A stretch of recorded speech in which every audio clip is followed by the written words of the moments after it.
Kaluwore gi buche ang'wen go, jalup jakom IEBC Juliana Cherera kod commissioners adek mag IEBC Justus Nyang'aya, Irene Masit kod Francis Wanderi ne otemo loko dwaro mag jopiny kuom ne kwedo duoko mane oland kod jakom IEBC Wafula Chebukati.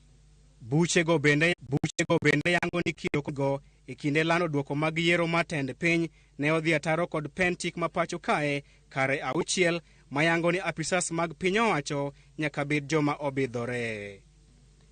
Buche go dwaro mondo od buro mi jatend piny William Ruto thuolo mar chuogo aput moyedhi mar nono timbe commissioners ang'wen go motelo ne golo gi apisi.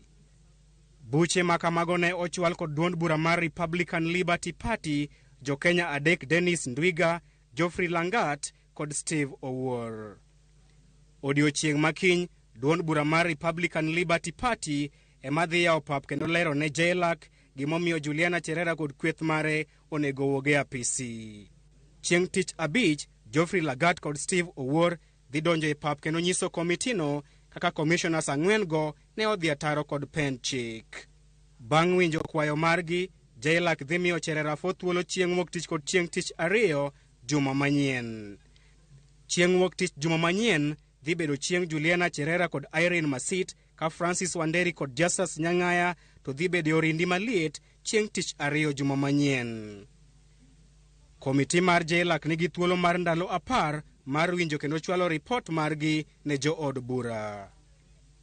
Poni komitino kod od bura yudogi kod ketho, jatend piny William Ruto biro chuogo aput moyedhi mar nonogi e bwo ndalo 7. Matimore kinde ma jo od bura mag Azimio la Umoja okwedo paro moro amora matimo lokruok ne aput moyedhi mar gwelo commissioners mag IEBC. Pachki mani chungwa ok ang'eyo no gole kuma nade nikech kakoro nyuji ang'wen iyiero gi Parliamentary Service Commission ma is a constitutional body kendo obedo recognized e katiba maber. Katiba oyango ni nitiere Parliamentary Service Commission kata parliament tigolo to ng'at achiel imiyo Political Parties Liaison Committee ma en gima kisungu luongo ni ad hoc. En bura mano makojolo mana mochuoga i political parties ok obedo recognized kata ok oyange gi katiba maro. Body mechalo kamano imiyo thuolo mondo yier ji madhi bedo e body manie e chik kaka IEBC. Ok nyalre bedo ni kao Public Service Commission as a representative panel or idhi kao political liaison ok nyal kiwa, ok bi thiedho gima giparo ni nen adhola manitiere. To gima gidwa thiedho ni en ang'o ma gidwa thiedho? Katiba wacho ni gidene bura mong'adi e IEBC ibiro ng'ade kuom ng'eny mar ji. Ng'eny mar commissioners nobedo piny to wacho ni ok wawinjre gi gik ma Chebukati timo. Mano ratiro margi. Ere chik ma giketho kanyo? En ang'o midwa thiedho? Jo od bura mag Azimio onyiso oganda jo Kenya mondo obed akicha kod paro matemo loko aput mochung' ne gwelo commissioners mag IEBC ka gitude kod chenro matemo chocho duoko mag yiero mar 2027. Chris Owino, Ramogi Tv, Parliament Buildings, Nairobi. Nyakora Mogiajuanga paro makamano mabende ochwal e od bura mamalo e withicho ko commissioners ang'wen mag IEBC e mabende wabiro twake kango chopo kanyo saa 1 mar okinyo. Mimedo mana kete Ramogi TV kae mar mondo mi bi winja chal mar wacha. E weche mamoko en ni riwruok mar governors koro dwaro mondo piny owacho mamalo obagromo kodgi e wi kelo cham ma omede nyinyo GMO e pachoka. Kagiseyo piny owacho kuom ruyo rwako kothego e pachoka ma ok odewo pach jo Kenya e sekta mar pur. Jopur bende ywak ni gidhi diwo gi cham ponono ni bando mag GMO ochak us e pachokae. Simfros Okinda miyo walerno. Chik mar yiene cham omede nyinyo mag GMO donje pachoka pod medo nyuolo paro kowuok kuom oganda mopogore opogore e pachoka. Moko kuom governors koro seyo chenro mane piny owacho tiyo godo e yie mondo cham mag GMO odonji e pachoka. Kagi wacho ni chenro no noru mapiyo piyo nono ka ok onywando pach jokanyo duto. The discussion of importation of GMO was premature as a report on the maize balance sheet by the Ministry of Agriculture and Livestock Development projects a maize surplus of 19.1 million bags by end of December 2022. Kane oloso gi jofwambo e boma Bungoma, jakom mar komiti mochung'ne weche pur e riwruok mar Governors Kenneth Lusaka owacho ni paro mar migawo mar ohala kod thieth mar kelo cham mag oduma momede nyinyi pachoka dhi hinyo jopur ma pachoka masani keyo. Lusaka wacho ni jopur koro ok bi uso chambgi e nengo makare manyalo miyo gi yuto. The council therefore proposes that the national and county governments form a joint technical committee to oversee the execution of the GMO ban lift. The committee should incorporate farmers, academia, and other interested parties to enhance transparency and information sharing on GMO. Ma wach makoro sir kod jopur mayuak ni ponono ni cham momede nyinyo osechopo pachoka to koro gidhi yudo lal matamre gi nono. Sisi hapa wakulima wenyewe bado mnaona mahindi iko mingi sana. Kwa nini wasinunue mahindi ya Mkenya? Ule Asula mwenyewe amekuwa akilima, amekuwa akitumia hii mahindi kwa mbolea kwa shilingi, amenunua shilingi 6,000, amekuwa akipatia tax inji, lakini wao wanaenda kuchukua mahindi kule ngambo inje na ni GMO na unataka kuja kuleta kuingiza kwa National Cereals Board. Jopur bende kwayo piny owacho mondo nywak pachgi ewi kothego kapok gidonjo e pachoka. Wasiharakishe. Wakuje kwanza watuelimishe sisi kama wakulima na waelimishe wana Kenya kuhusu hii GMO, watuletee mkutano public participation tukue naye. Komachielo riwruok makedo ne ratich oganda Muhuri obwogo dhi e doho ponono ni piny owacho ok bi chungo rwako chamgo e pachoka. Tend riwruogno wacho ni onge ler ewi ber mar kothego ne ngima dhano. Nchi yetu kama Kenya watu wengi hawana uwezo wa kifedha kununua hadi chakula. Sasa je, wakipata na magonjwa wataangalia wataenda hospitali ama watanunua chakula ili kuweza kutibu.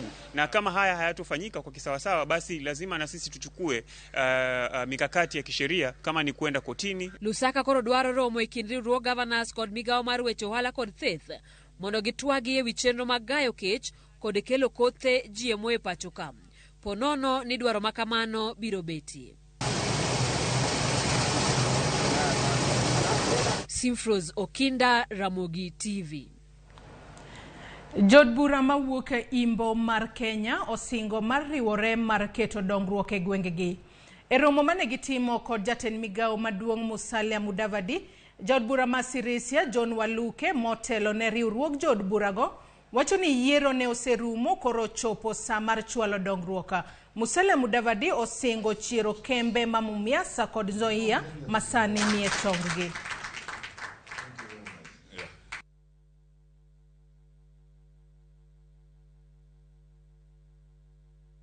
When I say we are available, you are parliamentarians. You formulate our budgets. Budget making is very different from what it was many years ago. But collaboration between the executive and parliament can be very helpful in us achieving what we believe is desirable for the people of our region, in all spheres, whether it is agriculture, whether it is matters of infrastructure, whether it is education, etc. So I want to assure you that you have an ally in the office of the Prime Cabinet Secretary, whom you can engage and consult with so that we can move things the way they should move. Jatend piny Kenya William Ruto okoni piny owacho sani oketo lwasi makare ne johala kaachiel kod joket mwandu mawuok e pinje maoko. Ruto ne oloso e piny South Korea kuma ne obago romo gi moko kuom joket mwandu mane ojiwo mondo mi oket mwandu gi e sekta mar pur, wuoth kaachiel kod thieth e kind mamoko. Jafombo marwa George Aoko gi ler mathoth.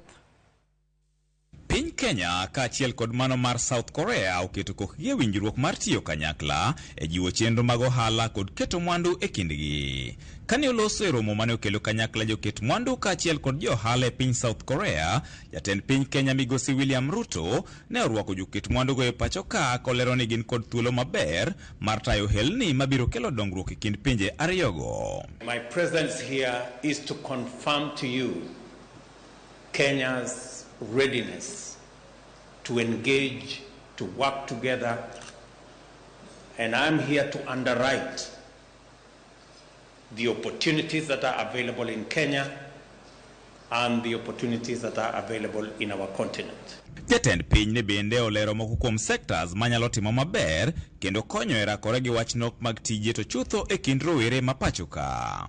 We have big opportunities in the blue economy, the huge opportunities that exist in processing and value addition of our blue economy resources, and that opportunity is available to investors seated in this room and beyond. Opportunities in the infrastructure space, from investments in roads and tolling, investments in energy, green energy to be specific, our geothermal resources. Our Kenya Investment Authority, they are here today to take forward this discussion with our Kenya Exports Promotion and Branding Agency. So we are going to have a personalized engagement with each of you so that we can be able to see how we can be able to be of assistance and to take forward our cooperation.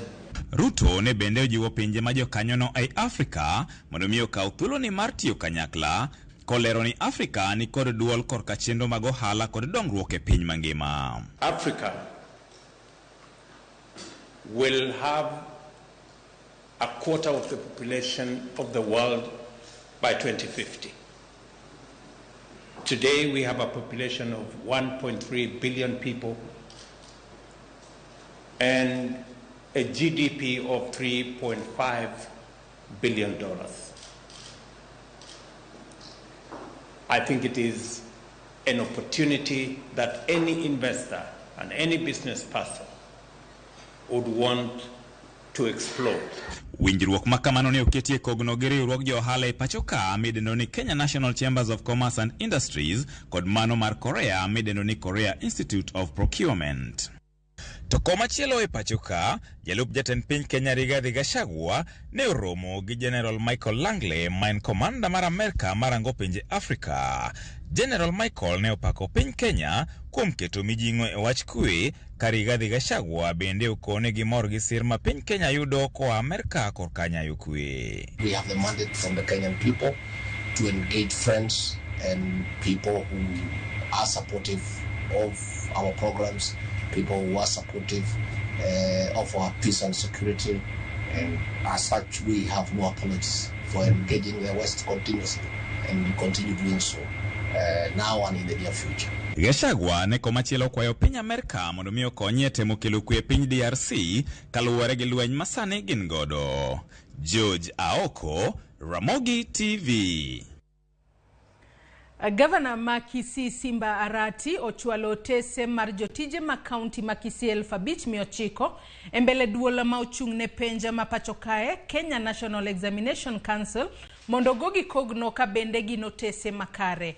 Arati wacho ni ma en achiel kuom yo mar tieko mibadhi e kaunti ma Kisii. To kaka jafwambo marwa Crispin Otieno leronwa, kweno mar jotije e kaunti ma Kisii bende oserumo ayanga kendo lupota mar kweno no igeno bang' ndalo 7. Ma e kaka weche osebedo kachalo e kaunti ma Kisii. Tok chamo muma kaka gavana mar ariyo ma Kisii, Simba Arati keto singo mar kedo kod jotije manyawawa. E okang' machielo, Arati sani koro ochwalo otese kata certificates mag jotije kaunti no mondo duol mochung'ne penj Kenya National Examination Council oyangi kabe gin otese makare. I've asked and I put into the supplementary monies to verify certificates from NEC. And this one has to be very clear. NEC is going to give us the correct grades or results which people got, because we know many of our people, many of the employees of the county must have gotten certificates. Even some of them joined university using fake what? Certificates, Form 4 certificates. Magi timore e seche manonro mayande gavana Arati oketo mar timo kweno ne jogo maondik kod county no bende koro sani oserumo.